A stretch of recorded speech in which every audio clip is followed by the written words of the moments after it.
Karena yang pertama NU masa depan itu kan bicara ontologis. Kalau bicara ontologis kan bicara metodenya. Ketika mengambil metode pemilihan ketua umumnya itu selalu berubah setiap muktamar, itu ada masalah, Bang. Untuk apa? Untuk masa depannya. Jadi yang masa depannya ini futuristik juga ini, karena ontologis yang nggak jelas, masa depannya juga kadang ini Pak apa namanya goyang terus gitu loh. Terima kasih. Wah, ini enaknya Sohibet ini begini. Membuka, mengatur, ngambil manfaat, yang lain suruh ribut. Nah, itu. Ini penting. Tapi ini ada saatnya Pak Soleh, nanti belum waktunya. Nanti juga saatnya tiba Pak Soleh seperti Bang Din. Baik, kita lanjutkan saja. Tapi sebelum kita mulai, saya ingin minta keikhlasan bapak-bapak, ibu-ibu yang ada di sini. 2 tahun yang lalu, sahabat saya, adik saya, Muhammad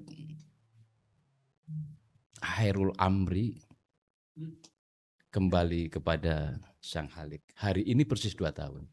Mari kita berikan hadiah Fatihah sebagai penghormatan beliau. Ala hadiniyah wa kuliniyah sholihah. So, Muhammadir Alhamdi. Bintiha. Al-Fatihah.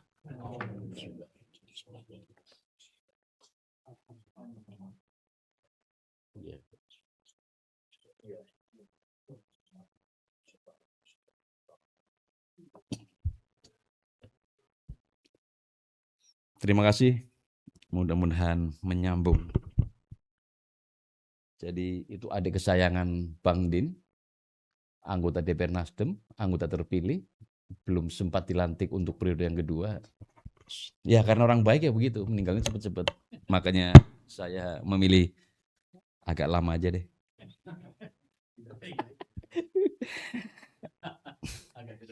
Pengantarnya sudah disampaikan oleh Bang Din. Kita akan bicara NU masa depan dan masa depannya NU. Tentu berangkat dari NU hari ini dan NU masa lalu. Nah, ini namanya masa depan pasti prediksi semua. Apakah ada problem di soal mekanisme pemilihan? Apakah ada problem di soal pelaksanaan dari program? Apakah ada problem yang begitu kompleks termasuk geopolitik? Saya nggak tahu itu penyebabnya apa. Karena itu kita akan mulai dari yang baru kelihatan hari ini. Pak Husni dulu, ini kader NU yang di Muhammadiyah, tapi nggak tahu bisa jadi ketua umum Muhammadiyah atau enggak. Saya ingin mendengarkan opininya tentang NU masa depan. Oh gitu. Saya lebih senang dari orang yang mengaku orang luar dulu. Gitu. Biar lebih fair. Silakan Pak Husni. Boleh bicara apa saja tentang NU. Apakah NU harus seperti Muhammadiyah atau apa terserah, bebas.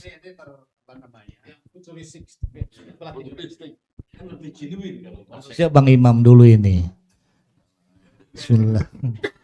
Bismillahirrahmanirrahim. Assalamualaikum warahmatullahi wabarakatuh. Alhamdulillah, Mbak Du yang saya hormati, Bang Din dan juga para guru semua di sini. Saya bingung nyebutnya satu-satu nih. Kalau orang Betawi nggak disebut biasanya ngambek. Tapi orang Betawi gitu ya. Makanya prolognya itu lebih panjang kepada yang terhormatnya daripada substansi dari yang dibicarakan. Alhamdulillah, ini saya awalnya Bang Hamzah, saya tertarik dengan temanya itu di grup itu ya, di grup Gaple NU masa depan dan NU masa depan dan masa depan NU. Dia bilang ini kayak orang linglung mencari masa depan NU kayak apa gitu. Tapi kalau secara bahasa saya sangat tertarik betul itu, karena yang pertama NU masa depan itu kan bicara ontologis. Kalau bicara ontologis kan bicara metodenya. Bicara metodenya seperti apa sih NU untuk masa depan itu. Nah, metode ini mungkin kalau kita lihat itu ada dua ya, ada yang kultural, ada yang politik. Itu metode NU tuh. Atau mengkombinasikan keduanya. Nah, tadi dijelaskan oleh Bang Dit metode dalam menentukan siapa ketua umum pun setiap muktamar itu berubah dan berbeda-beda. Artinya tidak seperti Muhammadiyah yang sudah punya pakem 13 orang, nah itu yang menentukan. Nah itu saya bilang yang menjadi persoalan adalah metodenya, ontologisnya. Kenapa? Jadi ketika mengambil metode pemilihan ketua umumnya itu selalu berubah setiap muktamar, itu ada masalah, Bang. Untuk apa? Untuk masa depannya. Nah itu yang saya perhatikan selama ini. Saya bilang, oh ini menarik, saya bilang NU masa depan berarti bicara metode bagaimana kita mengambil keputusan di NU.